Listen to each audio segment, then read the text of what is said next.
Olá, está começando mais um Grande Ponto Podcast aqui no nosso canal no YouTube do portal Grande Ponto. Estou eu aqui mais uma vez, Danilo Sá, muito prazer, para você que não me conhece ainda, ao lado do meu amigo Estênio Dantas. Valeu, Estênio, mais uma vez aqui com a gente. E hoje com um convidado que dispensa apresentação, viu? Tá aqui conosco o nosso BG, Bruno Giovanni. Seja bem-vindo, meu amigo. Satisfação, Estênio, satisfação, Danilo. Para quem não me conhece, eu sou o BG. Está assistindo o Grande Ponto Podcast, eu espero que a gente converse muito aqui nesse podcast e leve informações e um bom papo para quem está nos acompanhando. BG, como eu disse, que dispensa apresentação, porque já talvez não, né? A gente costuma dizer, eu já disse algumas vezes, vou dizer aqui na frente dele, é o comunicador hoje de maior repercussão, de maior presença, né? Influência, sim, né? Na nossa comunicação aqui do Rio Grande do Norte. Tá lá no blog do BG, na rádio, né? Com programa de sucesso já há muito tempo. Vamos traçar um pouquinho dessa história aqui, detalhar um pouquinho dessa história de BG aqui na comunicação do Estado e falar também, claro, de política, hein? Fica aí, tem novidade pra gente falar de política aqui com o BG também. Primeiro, BG, conta aí pra gente. BG surgiu já no blog, como é que era a trajetória do BG antes do blog? Não, na verdade, eu faço 49 anos daqui a 30 dias. Então, eu estou completando 39 anos que eu trabalho. Eu trabalho desde os 10 anos de idade. Eu vendia sorvete em Genipabu. E daí eu sempre aproveitei as portas abertas e os relacionamentos. Eu digo muito que eu só estou vivo no jornalismo, estruturalmente, como família, financeiramente, por causa das amizades que eu fiz na vida. Eu sempre fui um construidor de amizades e sempre aproveitei as portas. Então, comecei a trabalhar muito cedo, vendendo sorvete. Depois comecei a vender assinatura de revista, da Abril, da Manchete, da Editora Globo. Foi vendendo assinatura de revista que eu conheci um cara que era diretor de uma seguradora aqui no Rio Grande do Norte. Aí eu passei a vender seguro de carro, seguro de vida. Com 13 anos eu ganhei uma placa de honra ao mérito da Vera Cruz Seguradora, que depois foi adquirido pela Mafre, a Internacional Mafre Espanhola. E eu, de uma cacetada só, vendi 200 seguros de vida num pedido, que era dos servidores da Caerne. A gente está falando aí de 1988, certo? Ao mesmo tempo, inquieto, envolvido no centro cívico da escola, vice-presidente, depois presidente do Genipatota, que naquela época, então, era o maior bloco de carnaval de praia, era o Genipatota. Chegou a ter naquela época 200 componentes. Promoter, fui ser promoter da PUL, fui muitos anos promoter da PUL da Domingueira. Foi a época de maior sucesso da Domingueira, era fila no centro de turismo. Fui promoter da Royal Salute, comecei a fazer show no Bar do Pedro, em Genipabu, depois comecei a fazer show no Pontal de Genipabu, depois arrendei o Portal das Dunas, dos Galindos, fiz 3 anos ali, o verão e o carnaval, no Portal das Dunas, com grandes shows nacionais, shows regionais, e naquela época a gente não tinha tanta maturidade, eu ganhava muita grana, e do jeito que eu ganhava eu perdia, porque eu não tinha maturidade, eu era muito arrojado, e aí contratava shows demais, tinha prejuízo, e tive que ser socorrido, antes de 15, 16 anos, 17 anos, tive que ser socorrido pela minha família, ao ponto de meu pai fazer rifa de carro da minha mãe para conseguir pagar prejuízos de turnês de shows que eu fazia, né? Porque as pessoas, os cases de sucesso, todo mundo propaga, né? E você mesmo uma vez me falou que você tem alguns cases de insucesso, você quebrou algumas vezes. Eu digo muito para quem está nos assistindo, que eu acho que eu paguei uma das faculdades mais caras do mundo. Eu vejo muitos pais, mães, eu com meu filho, a gente se estruturar para pagar a melhor educação para o filho. Talvez eu tenha pago para mim a melhor educação que eu pude ter. A educação da realidade da vida. De você cair e levantar, cair e levantar. E foi na prática que eu aprendi. Não é? Porque como eu priorizei muito o trabalho, o estudo ali ficava em segundo plano. Depois que eu fiquei virei gente entre aspas, que eu disse, cara, não, eu preciso estudar. E aí acabei o colegial. Tá, hoje faço faculdade. Antigamente tranquei faculdade. Então, hoje caminho para me formar em jornalismo, que na prática no jornalismo eu fiz redação de jornal, eu fui colunista do Pódio e do Novo Jornal. Eu faço online há 12 anos, estou completando 12 anos no blog do BG, líder desde o primeiro mês que entrei no ar, no blog do BG. Fiz televisão, fui líder da audiência no SBT na manhã de sábado, disputando com a Globo, com o cara a cara com o BG, que vamos voltar com um podcast. Faço rádio diariamente há 8 anos. Sou o diretor da TV Assembleia, onde coordeno ali uma equipe, uma redação com 50 profissionais, desde editor, jornalista, pauteiro, cinegrafista. Então, assim, na prática, tudo que envolve um jornalismo eu faço. Mas eu não tenho o papel. E apesar de não ser obrigatório hoje em dia, eu vou querer o papel. Eu vou querer o papel. É uma conquista a mais, né, também, né? Até no início disso aí tudo, vocês sabem, você pessoalmente, eu cometi erros no jornalismo. Com esse meu arrojo muito grande. Então, naquele início ali, talvez pela impulsão, talvez pelo sucesso repentino, talvez pela forma, eu criei uma barreira de pessoas que não tinham simpatia por mim. Que hoje são meus amigos. E você era um estranho, né? Você era um estranho da comunicação, total, assumindo um protagonismo que ninguém aceitava, né? Quando eu comecei o blog do BG, nós tínhamos uma empresa, Danilo e Estênio, com 40 funcionários, a iluminar som e luz. Nós montávamos palcos, som, iluminação, piso de vidro, locação de rádio. A gente fazia tudo. Nós chegamos a fazer 200 eventos no ano. Nós tínhamos 40 funcionários, nós tínhamos 3 caminhões, carro, nós tínhamos cozinha industrial, tínhamos um galpão de 1.000 metros quadrados abarrotado de equipamento. E, naquele momento, apareceu a possibilidade de jornalismo. Então, voltando ao início, eu sempre aproveitei as portas abertas. Nunca cometi ato em toda a minha vida de desonestidade. Sempre pelo caminho do ensinamento do meu pai. Sempre pelo caminho da luz. Nunca. Mas, de vez em quando, nesse meu arrojo, dando uma esbarrada numa, esbarrada no outro. Por quê? Porque eu sempre fui, de fato, arrojado. Eu nunca fui assim, disse, peraí, licença, eu posso... Não, aparecia a oportunidade, eu ia lá e fazia. E o jornalismo foi uma dessas. Eu emitia muita opinião no Twitter, eu fui um dos primeiros tuiteiros do Rio Grande do Norte. Surgiu o Twitter, né? O Twitter surgiu em 2008, e em fevereiro de 2009 eu estava no Twitter. Você tem ideia, não tinha 100 seguidores aqui no Rio Grande do Norte, sempre fiz. E eu comecei eu já vinha do Orkut, aliás. Eu tinha comunidades no Orkut onde eu discutia política. Estou falando nos anos 90, cara. Finalzinho dos anos 90. Início de 2000. Então, ali eu já tinha uma posição muito forte de anti-PT, de anti-esquerda. E no Orkut tinha debates enormes naquela época do governo Lula, viu? Os escândalos, mensalão, e sempre aquela confusão. E eu sempre tinha opiniões muito fortes que jornalistas aproveitavam, eu era notícias em cima de uma opinião tal, eu ganhava muitos seguidores. E aí eu disse, poxa, tá na hora de, numa farra com Pedro Hatz, que é meu irmão de vida, está na hora de eu botar um blog. Em janeiro de... Que era uma coisa muito nova, né? Blog... Aqui a gente tinha site, tinha o No Minuto, de Orne Dantas, nós tínhamos Thaisa Galvão, Tribuna, né? A Tribuna Online, que começou como Cabo G Online. O DN Online na época, né? DN Online, que era muito forte, mas o grupo diário já vinha numa derrocada. E eu entrei com o Blog BG com uma nova forma de fazer jornalismo. Na realidade, você não veio do jornalismo, né? Do tradicional, jornalismo tradicional, e você já entrou na nova onda de comunicação, e né? Desde no primeiro dia do Blog do BG, eu já tive 1.000 acessos. Eu esperava 100. Certo? No primeiro mês, eu já fechei, acho que 50, 60 mil acessos. E daí em diante, cara, foi uma coisa absurda. O Blog do BG teve em dezembro agora, de 22, 4 milhões e 500 páginas visualizadas num dos piores meses de acesso, que é dezembro. 430 mil pessoas acessaram o blog do BG em dezembro. É de longe, o blog mais acessado do Rio Grande do Norte.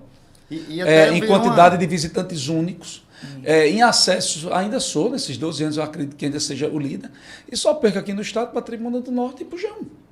E virou até uma referência, né? Também para outros estados. Né? O blog do BG virou uma marca aqui do Rio Grande do Norte que... Hoje nós estamos na Paraíba, nós temos uma média hoje de 5 mil acessos diários na Paraíba. Mas eu queria dizer uma coisa aqui que talvez muita gente não saiba. O blog do BG ele criou alguns casers. Por exemplo, o Brasil hoje informa através do Zap. Ninguém informava através do Zap. Foi em outubro de 2014 que eu criei a lista de notícias do WhatsApp. Nós estamos indo para 9 anos dessa criação nacional do blog do BG, depois copiada pelos grandes veículos. É tanto que esse trabalho meu foi caser de um seminário, de um workshop em São Paulo. Foi apresentado lá em 2018. Também fui o primeiro veículo de comunicação a monetizar o informativo no WhatsApp. E depois isso foi copiado por todo mundo, inclusive aqui no Rio Grande do Norte.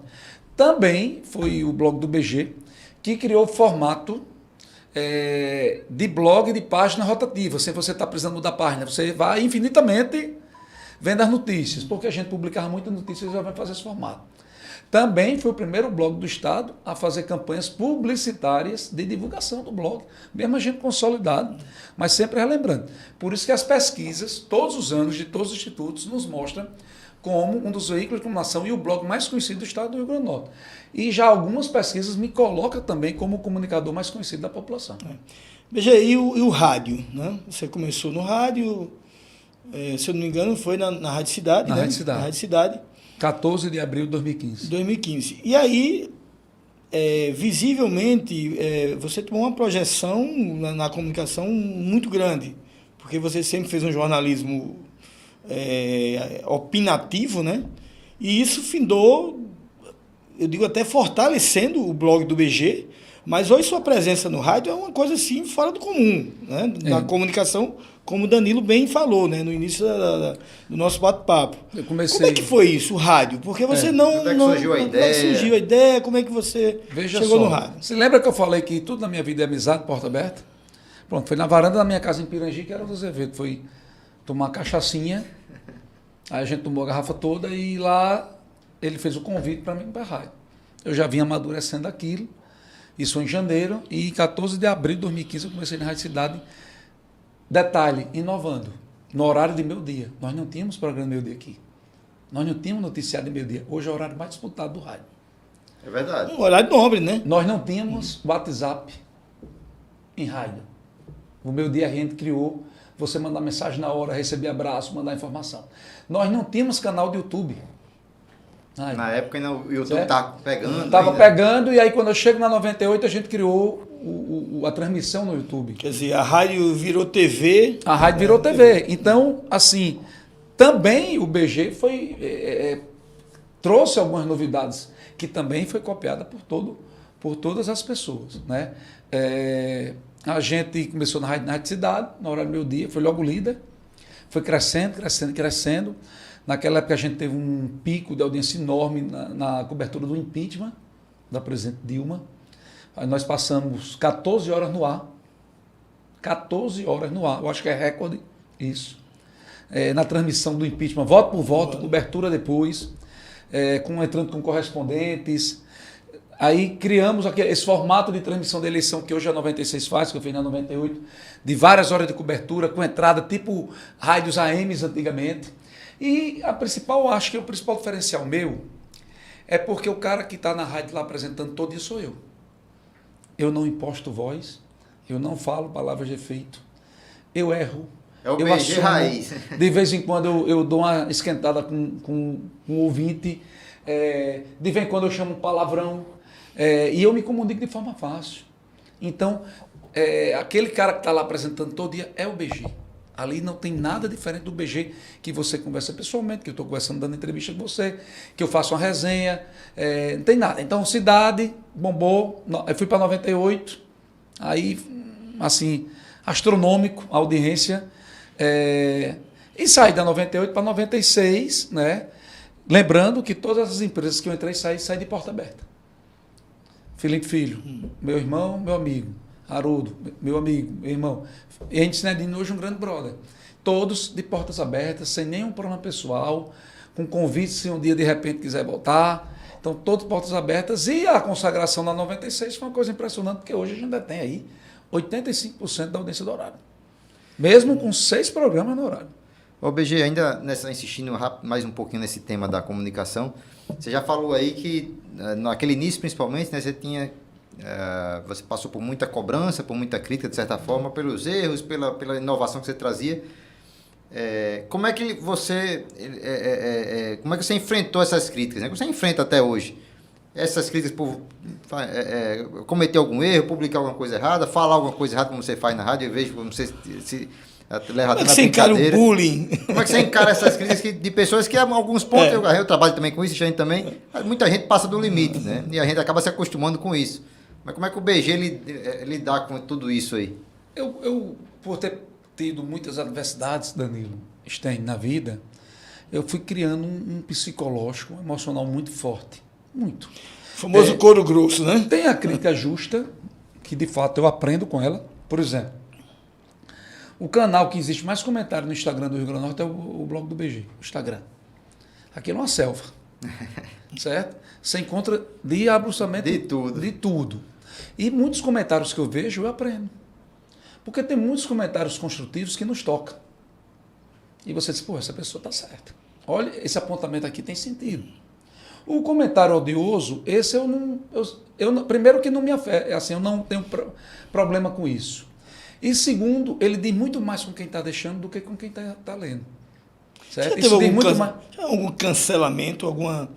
Não, uma orquestração, uma coisa... Não, teve aquela ação... Um episódio pesado... Teve aquela ação de 2020, né? Em cima daquela pauta fiscal do combustível, da questão da alíquota, que eu dizia que o governo Fátima não aumentava a alíquota, mas estava aumentando o preço porque não mexia a pauta.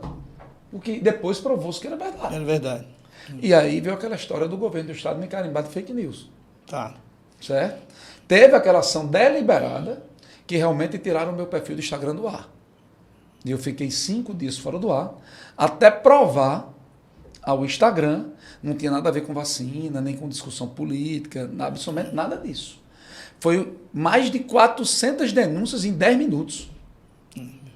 Foi aquele famoso exército virtual, né? Em cima do mesmo conteúdo.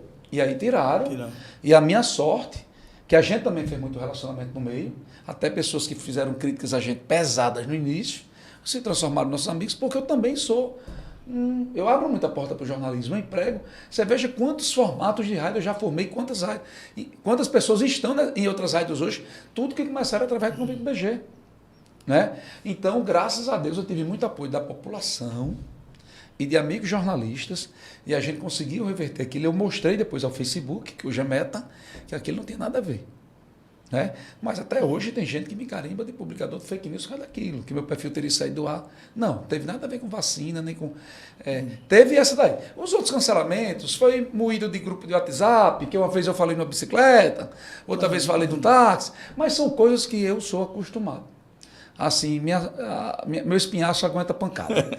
Não sou muito eu não me recordo de ter perdido estribeira, como diz o Matuto, por causa de comentários ou críticas. E esse espinhaço tá firme para entrar na política? Eu sou um cara muito determinado, né? Vocês dois sabem disso. Sou determinado, sou muito arrojado e sou muito empreendedor. Né? Dizem muito, e eu concordo em parte, que a minha estabilidade só veio depois que eu casei com Camila.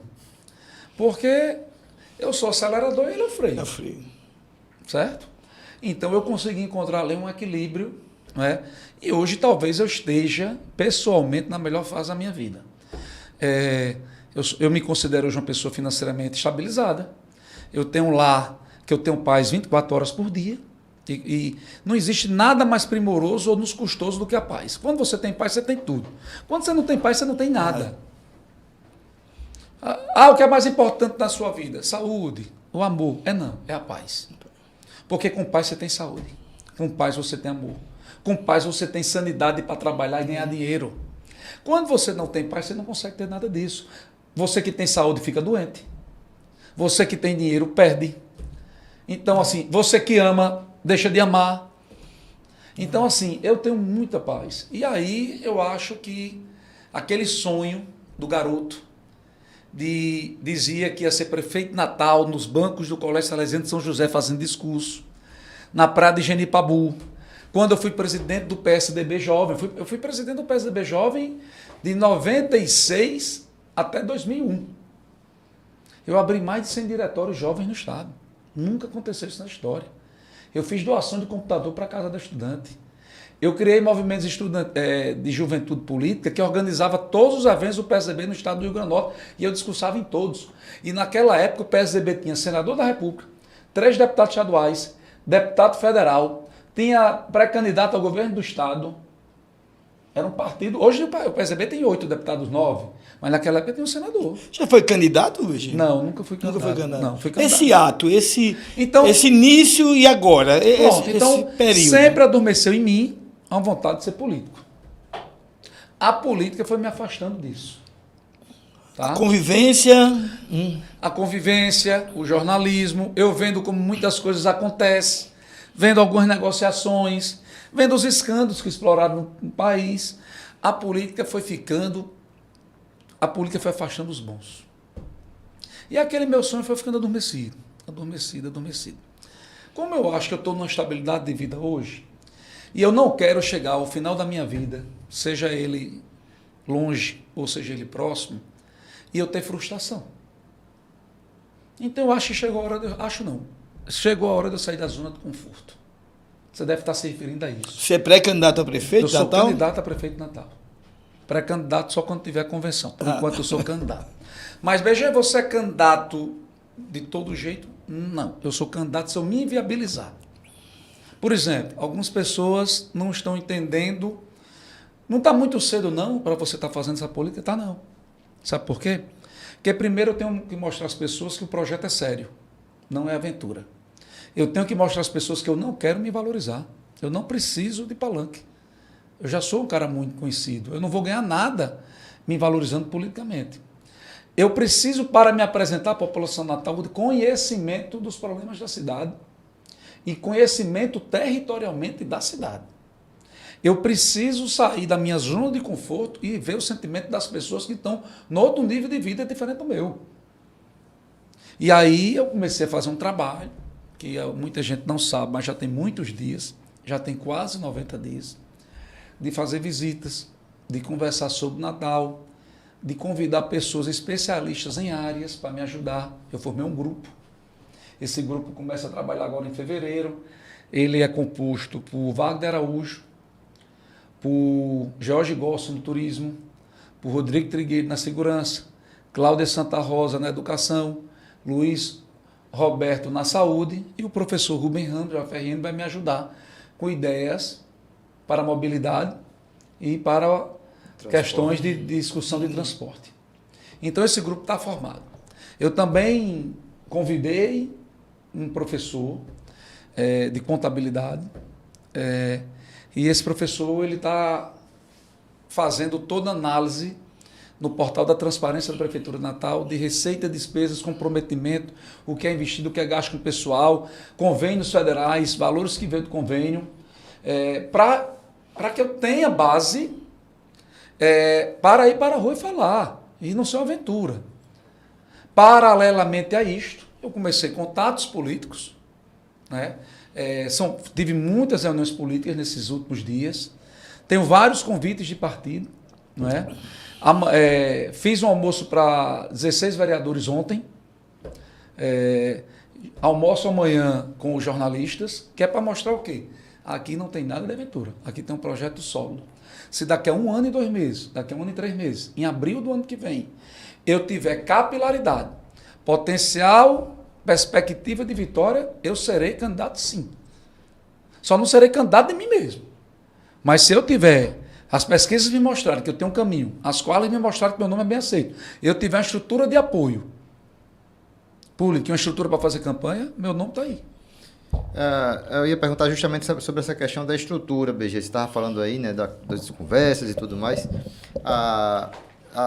Formar aí uma ampla aliança, partidos, né, políticos, enfim, é fundamental para essa sua candidatura. Você entraria sem apoio, sem partidos políticos, como acontece com, por exemplo, tem um caso clássico, né, do senador Stilson Valentim aqui do Rio Grande do Norte, né, que ele até rejeitou apoios e tal nos projetos políticos dele. Falo de Stilson porque você teve recentemente também com o senador, né, até foto aí publicada. Você toparia entrar sozinho ou vai ou vai trabalhar para montar aí um grande grupo? Uma das minhas características como comunicador é falar a verdade. Eu digo sempre o que eu penso. Então, não vou usar de hipocrisia para dizer que eu vou ser candidato sem estrutura. Não serei. Outside? Nada de outside. Não. Stilson pagou um preço muito caro. Hoje ele viu que errou. Hoje ele está mudando. É verdade. Hoje ele está mudando. É um amigo meu. É um dos caras mais fiéis ao que ele pensa que eu conheço na política. Muita gente, eu já compreendi, ele já cometeu inúmeros erros. Hoje eu vejo que ele é exatamente aquilo ali. Não é um personagem. Mas ele pagou um preço muito caro. Steve podia ter tido uma votação para governador, ou até mesmo possibilidade de ganhar a eleição para governador, se tivesse feito política. Como é que eu vou estar na política e não vou fazer política? Como é que eu vou estar na política e eu vou continuar marginalizando a política? Então não vá para a política. Eu não posso assoprar e assoviar ao mesmo tempo. Então não vou usar de hipocrisia. Se eu criar, e aí isso depende de mim, essa perspectiva de vitória, eu faria uma grande coalizão, sim. Porque eu tenho minhas posições claras e eu sei o único campo que eu não irei. E qual vai ser o campo?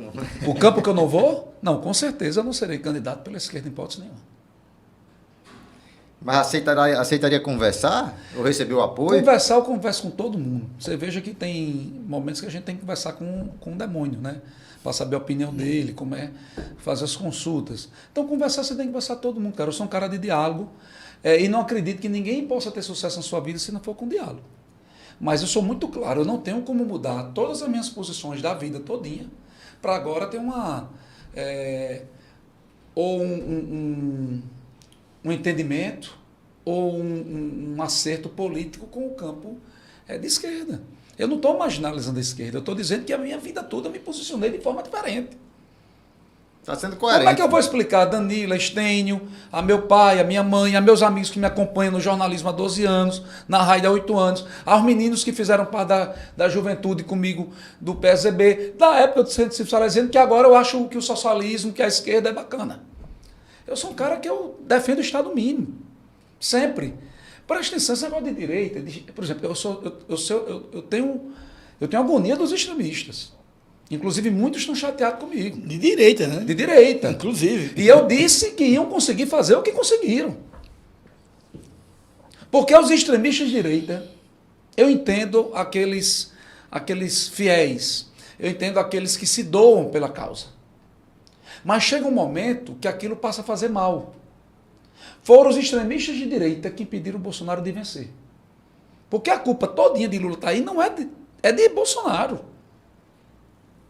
A eleição do Bolsonaro era plebiscitária, rapaz. Bolsonaro tinha uma gestão boa. Mas Bolsonaro conseguiu superar a sua gestão com posicionamentos e falas erradas. E não permitia que aquilo se destacasse. Na campanha conseguiu melhor. Ora, se fosse o Bolsonaro do segundo turno candidato, o Danilo Stênio, ele tinha ganho a eleição. Sendo que ele só se comportou daquela forma no segundo turno. Reconhecendo o erro, pedindo desculpa. E não à toa cresceu. Qual era o problema de Bolsonaro se vacinar? Quer dizer, a cloroquina que não tinha comprovação se via, mas a vacina que tinha comprovação não se via. Ah, tem interesses comerciais? Tem. Tem pessoas que estão com problema com esse vacina? Tem. Mas isso faz parte, cara. Você não pode estar criando fantasma em tudo. E, enfim, foi uma série de erros. E Bolsonaro fez Lula voltar. E nós estamos pagando caro. Mas os extremistas não só fizeram o Lula voltar, não só fizeram o Lula vencer, porque muitos deles, Bolsonaro só escutava eles, como fizeram esse atentado de 8 de janeiro lá em Brasília, que para mim foi uma das piores cenas da história do Brasil. Veja, a gente pode... Pessoas que dizem que defendem pátria, família, Deus, propriedade privada fazem aquilo, cara. Não tem como você... E aí eu fui muito duro mesmo, tem editoriais meus, e eu disse antes que ia acontecer aquilo, rapaz. Eu disse que era uma burrice. Eu usei palavras fortes no programa meu, quando, inclusive, recebi agressões por causa disso, eu posso ser errado na palavra, mas eu disse que era uma jumentice, que era uma burrice, que era uma idiotice aquilo. E acabou não dando outra.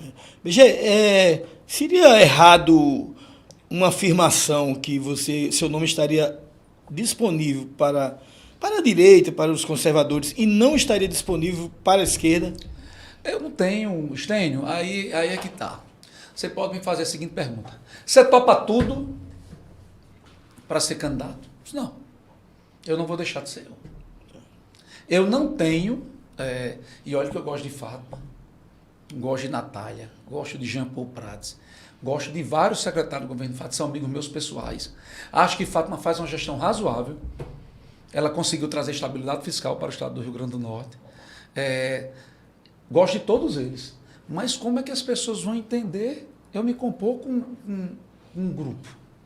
Outra coisa, de boa. Quando foi que a esquerda, o PT do Rio Grande do Norte abriu espaço para alguém? Quando abriu, matou. Exatamente. Quando abriu... Tem 2 casos recentes aí, né? Quando abriu, foi de 7 palmos para baixo. Eles só têm eles, cara. Sempre serão eles. Sempre serão eles. Então eu diria a você, sem fechar a porta, que não é meu perfil, mas eu não tenho como ter uma composição política com o PT. Mas, BG, em relação a Natal, E outra coisa, Estênio, minhas pautas, né? Eu sou extremamente conservador. E eu não sou conservador cada política de 4, 5 anos para cá, não. Eu sou conservador a vida toda. Eu sou empreendedor. A minha primeira empresa eu abri com 15 anos, Estênio. Eu já assinei muita carteira de trabalho. Eu sou a favor do liberalismo. Eu sou a favor da empresa privada ditar a economia. Qual é a sua religião, BG? Eu sou católico, praticante. No BG aqui é uma resposta, um exemplo de resposta ao que disse Lula, né? Que empresário não trabalha não, quem trabalha são os trabalhadores. Essas coisas de Lula, cara, são absurdos tão grandes.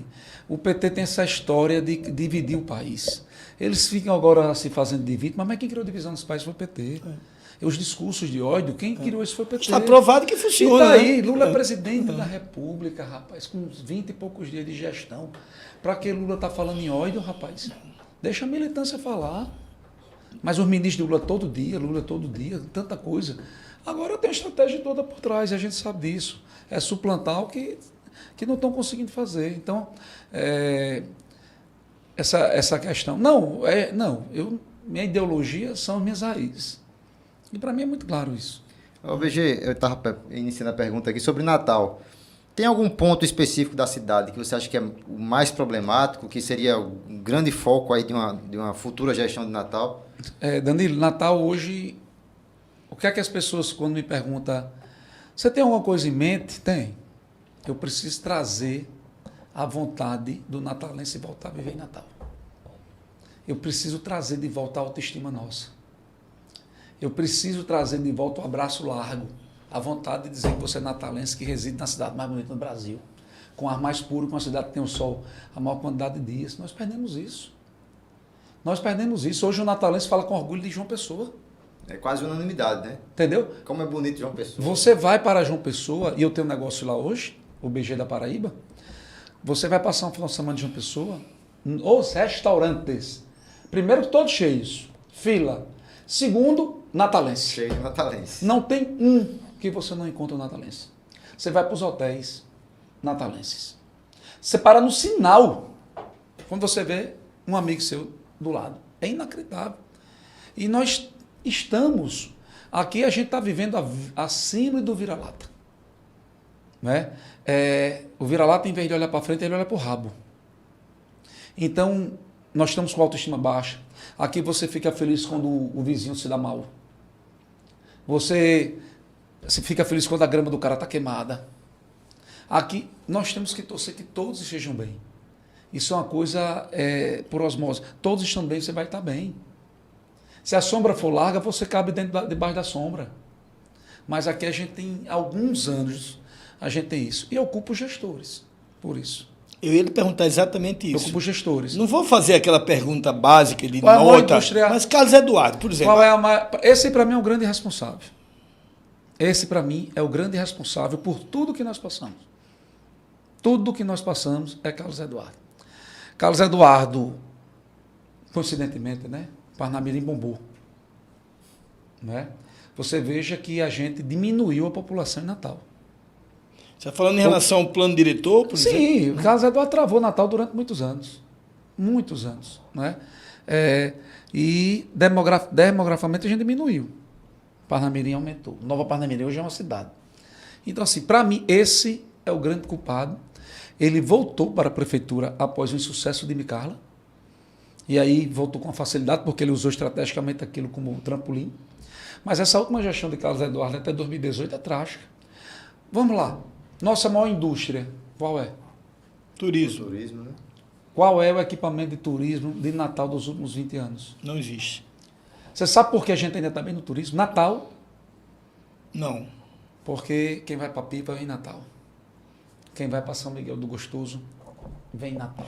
O pessoal que ganha dinheiro em João Pessoa vem a Natal, gosta de Natal. Nós temos hoje a orla mais feia do Nordeste.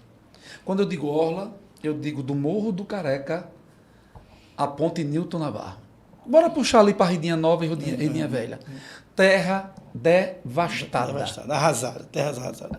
A Ridinha foi a praia mais charmosa desse estado. Eram festas numerosíssimas. Festa do Caju, eu lembro. Festa do Caju no Multidão. Carnaval. Banda do Siri. Carnaval no Ridinha Clube. Veja a Ridinha aí. Veja a Ridinha nova. A Ridinha tem 2 hotéis fechados há 20 anos. A Ridinha chegou a ter 2 hotéis, o Atlântico Norte e o Ridinha Praia. Então, Ponta Negra, lixo, rato, fezes, assalto, esgoto, insegurança e má iluminação. Como é que você explica a Praia do Meio, Praia dos Artistas e Praia do Forte naquele abandono? Então, a nossa maior indústria é o turismo. BG, aí você já entrou na nova gestão, né? Qual foi o prefeito de Natal? Vamos falar nos últimos 20 anos só. De Vilma para Álvaro Dias. Qual foi o prefeito de Natal que apresentou um projeto de planejamento para 20 anos? Para 10. Verdade. Para 10. Nenhum. Para 2. Para 2. Não teve. Essa gestão atual, Álvaro... Pronto, é exatamente isso. A gestão de Álvaro Dias. Álvaro, eu acho que ele conseguiu ter uma energia muito grande no Covid.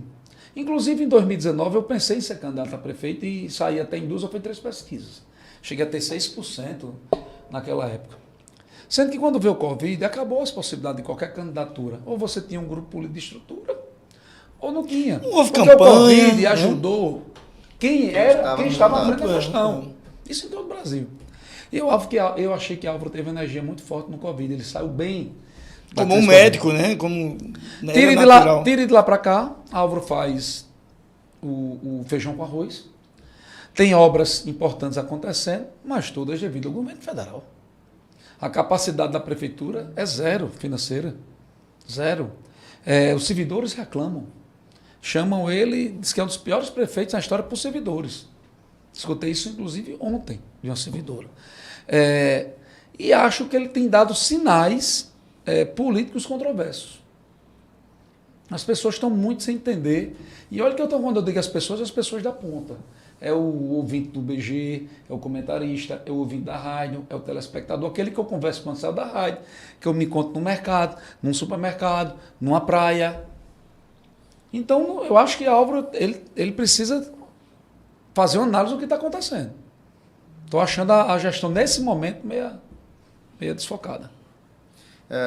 E Álvaro tem como grande desafio aí a conclusão dessas obras, né? Você estava falando da Orla, ele tem, talvez seja a grande carta na manga do prefeito Álvaro Dias, né? A obra lá em Ponta Negra, a obra lá na Redinha. O enrocamento e engorda de Ponta Negra. A engorda de Ponta Negra e a obra da Redinha, que é a revitalização, né? Não continuou essa está acontecendo, Danilo. Essa já está acontecendo. Sim, né? todas as duas. Da Ponta Negra está no início lá do processo, vamos botar os enrocamentos ainda e tal.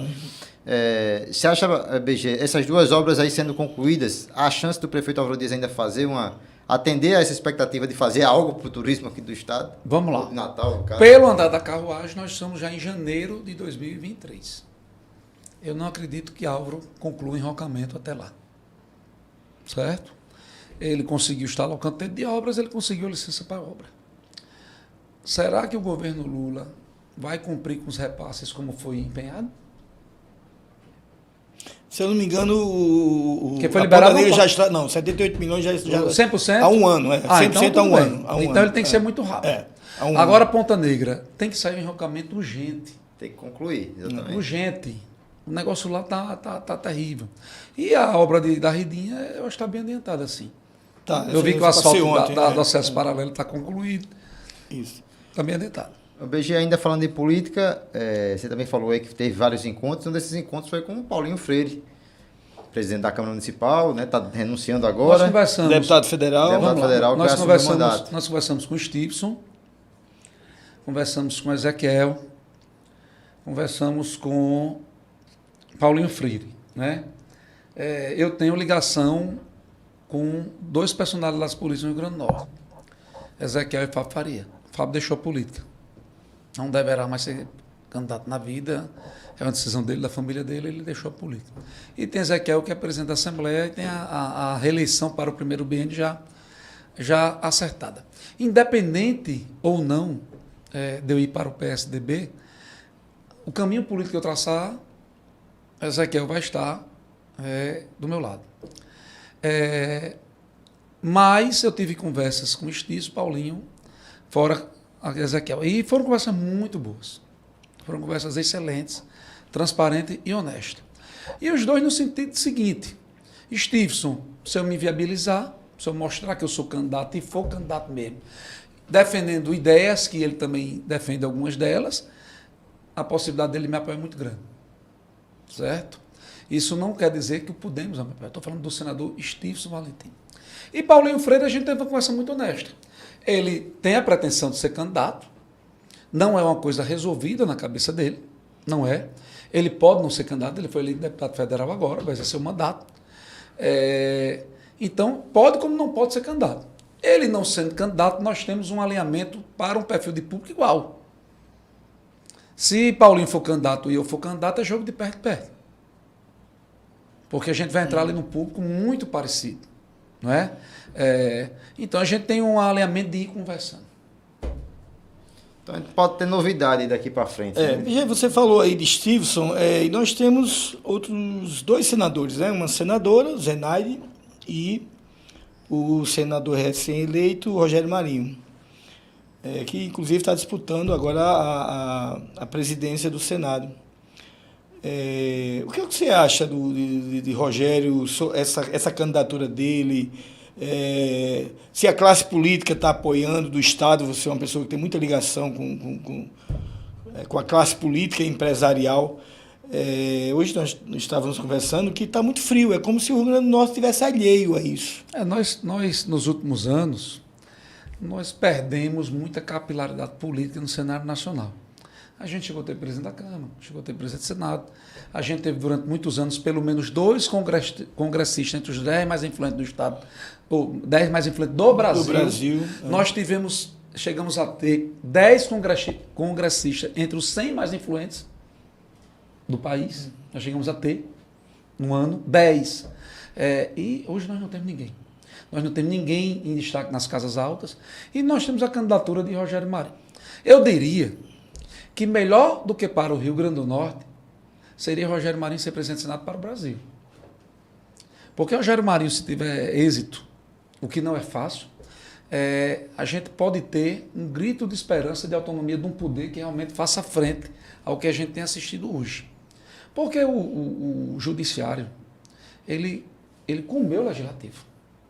Aniquilou, né? O Senado, então, total. E nós temos um presidente que é muito inteligente, Lula, que é uma águia, ele já está alinhado com o Judiciário e com o Congresso. Diferentemente de Bolsonaro, que resolveu brigar com todo mundo. Lula não faz isso. Lula se compõe com todo mundo. Então, a eleição de Rogério seria um divisor de águas. E para o Rio Grande do Norte, seria fantástico. Nós temos 3 senadores, dia 1º de fevereiro. Nós temos Rogério Marinho, que vota em Rogério Marinho. Nós temos Stevenson, que deverá votar em Rogério Marinho. E nós temos Zenaide, que vai votar em Rodrigo Pacheco. É 2-1 aqui no estado do Rio Grande do Norte. É isso aí, estamos chegando no final, já faz quase 1 hora de programa. 45 minutos aqui. Estamos quase 1 hora de programa. Registrar aqui que estamos entrevistando Bruno Giovanni, né, nosso grande BG, do blog do BG, do programa lá na 96 FM, o Meio Dia RN. Sucesso absoluto na comunicação aqui do estado, que confirmou pra gente, né, que está aí posto o nome dele para disputar as eleições de 2024 para prefeito de Natal.